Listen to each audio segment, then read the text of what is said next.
Hello guys, आप लोगों का स्वागत है मेरे यूट्यूब चैनल पे। आज मैं सुनाने वाली हूँ चापलूस जानवरों की कहानी।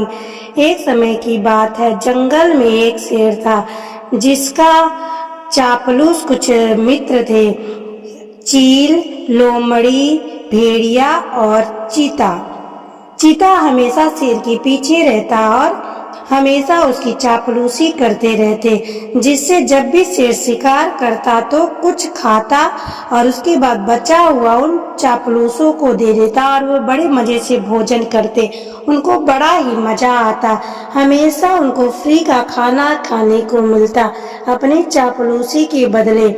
एक दिन चील को एक ऊंट दिखाई देता है। वह अपने चापलूस दोस्तों के पास आती है और कहती है कि मैंने बाहर रास्ते पे एक ऊंट को देखा, जरूर वो अपने रास्ते से भटक गया होगा।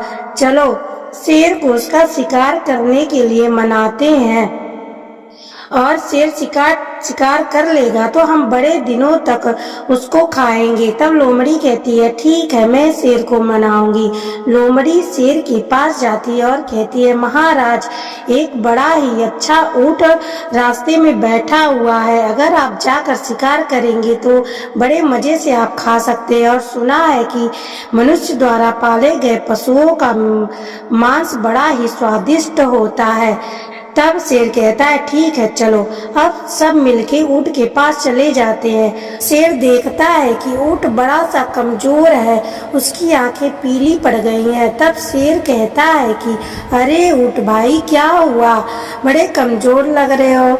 तब ऊंट कहता है कि मनुष्य बहुत ही दुष्ट होते हैं, बस वह अपना काम निकलवाते हैं और जब काम खत्म हो जाता है तो हमें ऐसे ही फेंक देते हैं। अब मैं बूढ़ा और कमजोर हो गया हूँ तो मुझे अपने समूह से निकाल दिए और मुझे यहाँ छोड़कर चले गए। शेर को अब एक राजा का कर्तव्य समझ आता है और उसके अंदर दीन भावना उत्पन्न हो जाती है। वो कहता है, ठीक है, अब तुमको कोई भी इस जंगल में नहीं खाएगा और ना मैं खाऊंगा। तुम अब मेरे साथ चलो, मेरे ही साथ रहना। ये सब सुन के अब उन चारों की बोलती बंद हो जाती है, लेकिन क्या करें, अब राजा शेर की बात उनको माननी पड़ती है। अब सब उसके साथ चल देते हैं, ऊंट भी उनके साथ चल देता है। अब धीरे धीरे ऊंट हरी हरी घास खाने से और आराम करने से बहुत ही मोटा ताजा हो जाता है। तब अब ऊंट हमेशा शेर को अपने ऊपर बैठाता और शाही सवारी करवाता। शेर को भी बड़ा मजा आता। अब वह हमेशा चारों को बैठा कर लेता और सवारी करवाता। सभी एंजॉय कर रहे। एक दिन शेर एक हाथी का शिकार करने के लिए जाता है, लेकिन हाथी उसको अपनी सूंड से पकड़ लेती है और उठा के पटक देती है। शेर वहां से अपनी जान तो बचाकर भाग जाता है, लेकिन उसको बड़ी चोट लग जाती है। अब बहुत दिन हो जाता है, शेर शिकार नहीं कर पाता, जिससे सभी बहुत ज्यादा भूखे रहते हैं। तभी लोमड़ी कहती है, अब हमें ऊंट का शिकार करने के लिए महाराज को मनाना ही पड़ेगा, कुछ तरकीब निकालना पड़ेगा, नहीं तो हम सब भूखे मर जाएंगे। बहुत दिन हो गया, कोई शिकार नहीं मिला। अब भेड़िए के मुंह से लार टपकने लगता है। तभी लोमड़ी एक योजना बनाती है और सभी उसकी बात से सहमत हो जाते हैं। अब सब मिलके शेर के पास जाते हैं। तब शेर से सबसे पहले चील शेर के पास जाता है। चील कहता है, महाराज, आप बहुत कमजोर हो गए हैं, आप मुझे खा लीजिए और आप में मुझे खा करके अपना भूख मिटा लीजिए।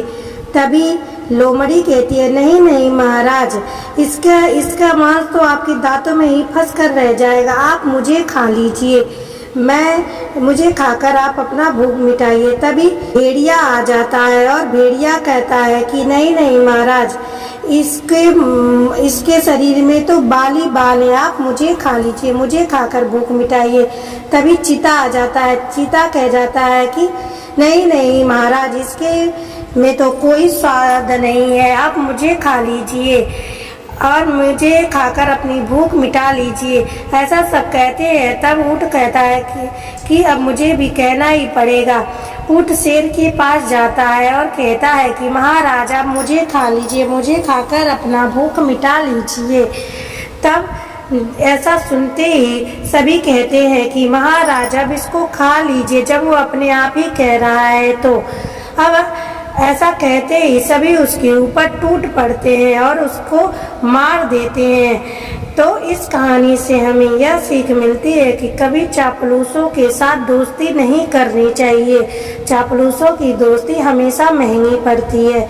अगर ये कहानी आपको अच्छी लगी हो तो लाइक, सब्सक्राइब और शेयर करें। धन्यवाद।